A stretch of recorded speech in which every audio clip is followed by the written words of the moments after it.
let's just start with quick intros from Jay and Jamie. People at this point know who Jamie is, but there are some that probably don't know who Jay is. So I guess let's just do the quick intros for the people that don't know who you are, Jay. Okay.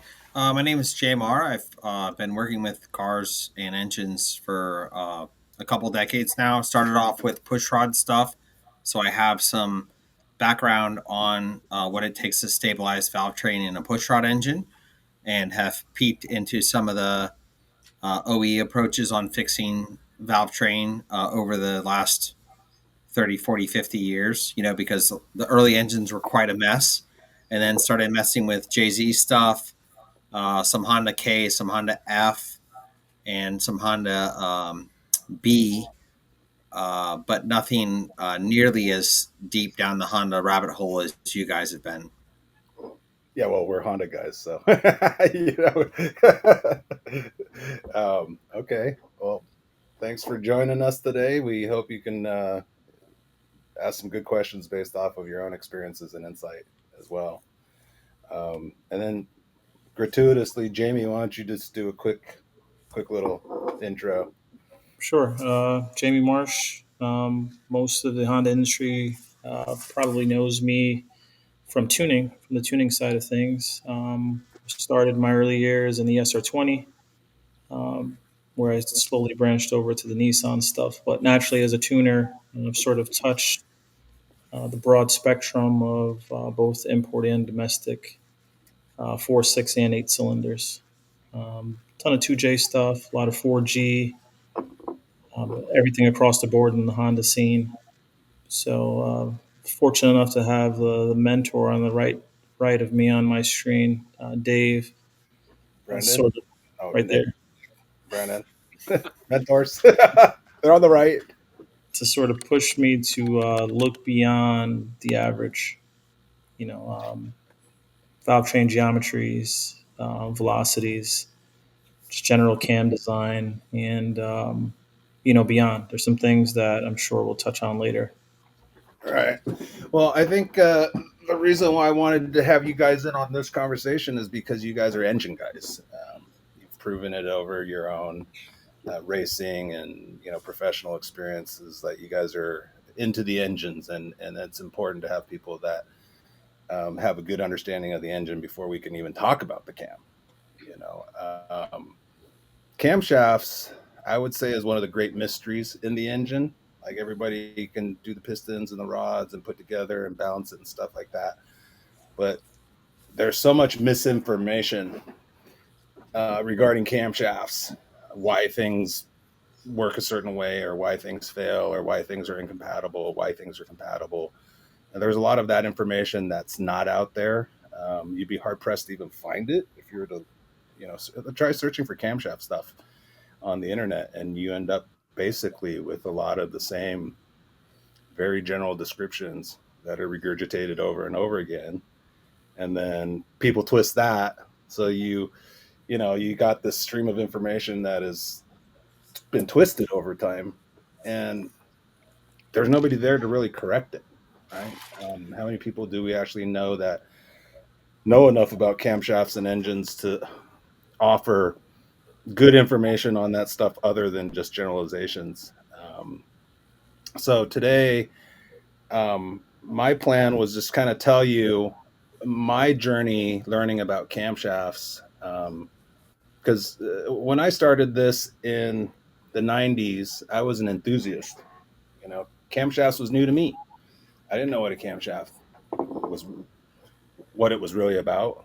So um, let me just show you. Let's turn the clocks back to 1996 and 1997, and I will show you the project that got me started into all of this stuff. Here we go. This is a real. I tried looking for pictures of this camshaft, and this is actually the Mugen Group A camshaft.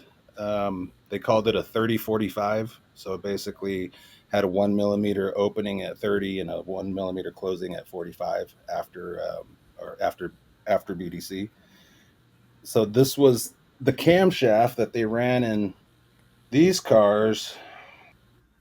I don't know if you guys, how old are you guys? Jay, how old are you? 46.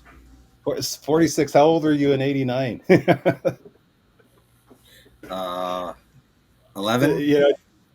Jamie, how old are you in 89? Like 6? 3. 3. So we're turning the box.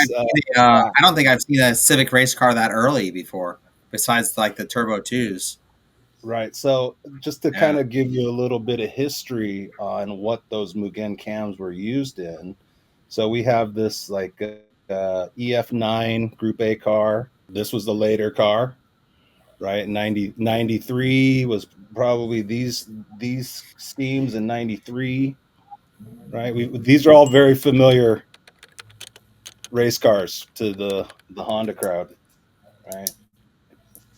And then this was a 4th generation Civic. This was the original Group A cars in Japan. They actually called it JTC, which was Japan Touring Car. And then later on, we know that JTC turned into JTCC, which was basically like British touring car rules.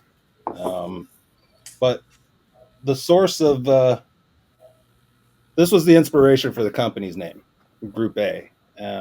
Group A is a FIA class for touring car racing. A lot of the cars that we saw later on in the later 90s, like the EKs, those Civics, those were actually not Group A cars. Those were Super N1, which were more like showroom stock type of cars. But these Group A cars you could change everything on them, everything from suspension to engine. All they really had was a lift rule on the camshafts. So that was the first project that got me started. I had a team in Thailand. I've mentioned the team that I worked with in Thailand. And they basically had a problem. They would run these Mugen racing cams for maybe 2 races and they would wear out. As hard it is for people to believe that OEM JDM would ever wear out, that was the reality of it. If you look at it, they're VTEC killer, right? So you have VTEC, it's like 2 lobes. There's no center lobes missing, right? So these things would wear out in about 2 races. So the team in Thailand initially asked me to just duplicate the camshaft so it wouldn't wear out. And I had no clue about how to make a camshaft or who to make a camshaft or who to go to help me with this problem. So I had a friend at Comptech. Do you guys remember Comptech? Famous Integra. These cars, right? So they were like the factory. They were doing the factory IndyCar engine support. That's all taken in by HPD now. But I had a friend who worked at Comptech, and he referred me to Jim Dewar over at Megacycle. Have you guys heard of Megacycle before? No. So Jim Dewar is a small camshaft outfit in San Rafael, California, or I believe San Rafael or Santa Rosa, California. And he's an extremely talented engineer, and he was making all the camshafts for the Honda touring car stuff for Comptech. And his relationship with Honda was mainly motorcycle. Obviously, with a name like Megacycle, he's a motorcycle specialist. But over time, he developed he's a real. I would say he's a pretty significant camshaft designer within our industry, and it's funny because the camshaft designers they're usually pretty secret. People don't really say who the camshaft designers are.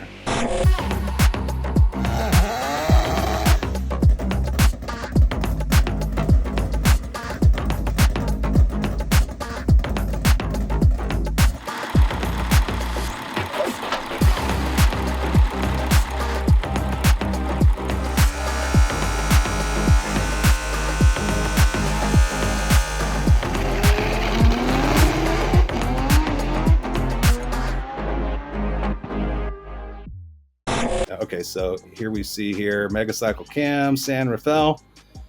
And if we look at what their specialty was, you see that hard faced on stock core, new billet cams, hard faced on new billet core with needle bearing journals. So the way that we solved the camshaft wearing out problem was we hard faced it. All right. Are you guys are familiar with hard facing at all? Yep. Okay, so import guys, it's like hard facing. Definitely V8 guys know more about it because the NASCAR stuff was hard faced for the longest time. And what hard facing is they apply a hard metal, and in this case, it's a nickel boron silica based hard weld that they put on the surface. And if you look here in the picture, they're like hard facing some giant gear. They hard face buckets from, where's that bucket loader picture? So this is all hard weld.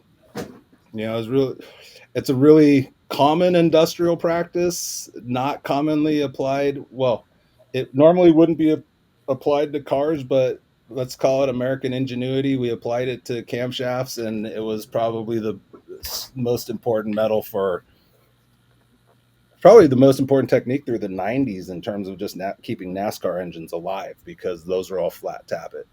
So the hard facing is an ultra hard nickel boron silica material. It's not only is it hard, but the nickel makes it really slick too. So it has incredible wear and compression properties. So it's pretty much going to slide better than any other materials that we put on valve trains. Like now we use coatings and different things like that. But in the absence of the PVD coatings back in the 90s, we had to use the hard face with the high nickel content weld in order to get these things to survive. And so I'll just show you our first cams that we had Megacycle do for us in 1997. And you can see the hard weld.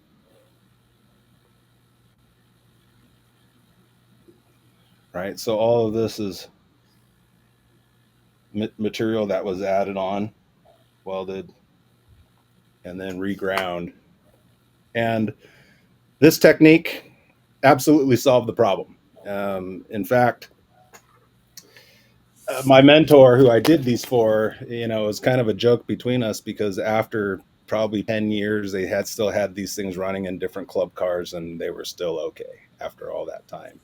So it was this technique, hard facing. This technique is actually not common outside of the United States. Like the Asian camshaft manufacturers, they don't know how to do this. And I think the big issue is they don't know how to straighten it after they weld it. So yeah, these are our first hard face. These are our first hard face cams in 1997. Okay. You guys have any questions thus far? What is the follower? What was the follower doing on the early camshafts that we're wearing, and what was the follower doing on the hard face cam? And how much did the slick property of the nickel help the follower live? It was the easiest thing for this follower to ride on, is because it's so slick. Was the follower wearing as the cam lobe was wearing in the early configuration? No, it was mainly the cam that was wearing. So like these pads are powdered metal. So they're super hard. They have a lot of chrome in them. And typically, the reason why I didn't just make steel cams is because these pads aren't compatible with steel. The second you run them on steel, it galls itself to death. Right. So the hard facing, actually, these pads are really hard. The hard facing material is even harder and slicker. And there was actually no wear issues, at least in those engines, because another thing is the lifts were very small. Right. These were only like 12 millimeter lifts, as opposed to Like on the drag race engines, on the K drag race engines, even though it's using a different type of valve train, I mean, we're running 16 millimeters of lift, so it's like completely different animal. I don't know how well the hard face would hold up when you really start to push the lift and the spring pressures, because that's really the problem that causes this is the lift and the spring pressure, you know. But I suspect it would last just fine, because now they're doing a lot of coatings and a lot of different heat treatments. They're still not getting up to as slick and durable as a hard face surface is, and it may sound like I'm promoting hard facing. I'm not necessarily doing that. It's actually a very flexible way for you to make some new cores. If you just took the old core and just welded material on there and then use that as your blank. But like I said, with the hard facing, the difficulty is all in the straightening. The NASCAR stuff was interesting because let's say if this was the lobe, they would actually cut a slot. They would cut a slot like that into the camshaft, and then they would fill this with hard weld. And so they called that slot facing. So that NASCAR did slot facing for years and years and years and years while everybody was trying to find a material that would last. In terms of the most tortuous flat tappet engine is probably the old NASCAR engines. I haven't followed NASCAR in a long time now, so I don't really know what the engine configurations. I haven't followed the Cars of Tomorrow, anything that's new. So I don't know what they're doing now. All right, so that was my first foray with camshafts. What are you saying? What was that profile? So was that actually a direct? It was just a copy of that Mugen cam at the time, or did that inspire some new profile in the chase for designing a more durable cam? This was, you figure this was the biggest cam back in the mid 90s, and the lift was determined by the rules, so it wasn't even as close to as big as it could have been. We weren't close to finding any limits on any parts back then. I mean, everything was just so forever durable, at those lifts and like low lifts, low spring rates, come on, and like low RPMs, everything is going to last a lot longer. So the problem set was really durability. I mean, it was really just physically creating a camshaft that could hold up to the wear and tear of that type of endurance racing. Yeah, that camshaft basically was a Mugen 3045, and then they had like a 30 20, they had like 30 50, and they had like a 30 40. They had all sorts of different camshaft specs that were listed like that. And at the time, who were some of the other players besides Mugen, or was it only Mugen? For the Group A stuff, it was only Mugen. Like nobody was really pushing the limits of the B engine except for that class. So that's 1980, 80, 88, 89. By the time the series got to, I believe, 93, they already switched to JTCC, which is those Accords. And then all the Civics switched to Super N1. Does that inspire some of those reverse head H22s that I've seen floating around back then? Yeah, the British touring car stuff was it was actually F20B engine, so the 2-liter H22 engine with the head flipped. And they probably flipped it just because you couldn't find any counter-rotating gearboxes back then. Got it. That was like an issue. Like everybody, like back in those days, everybody's like, "Oh, the Honda engine spins the wrong way." Right? And the B engine arguably spins the wrong way. Right? I was thinking more efficiency, intake and exhaust efficiencies, the proximity of the inlet, assuming that these were individual throttle, the proximity of that bell mouth to the firewall. I thought they were trying to solve some problem there. Well, obviously there's an advantage when you put the runners pointing forward. Sure. And also the headers. those cars were super trick. I mean, the engines were tilted super far over and moved back. So it was a lot. It was those cars were definitely ahead of what we were doing in the import scene over here. Like those cars were light years ahead. So after we made these prototype cams, I'm like, okay, well, how do I make it? How do I make a production cam? And this is where I learned lots of stuff. It was a trial by fire.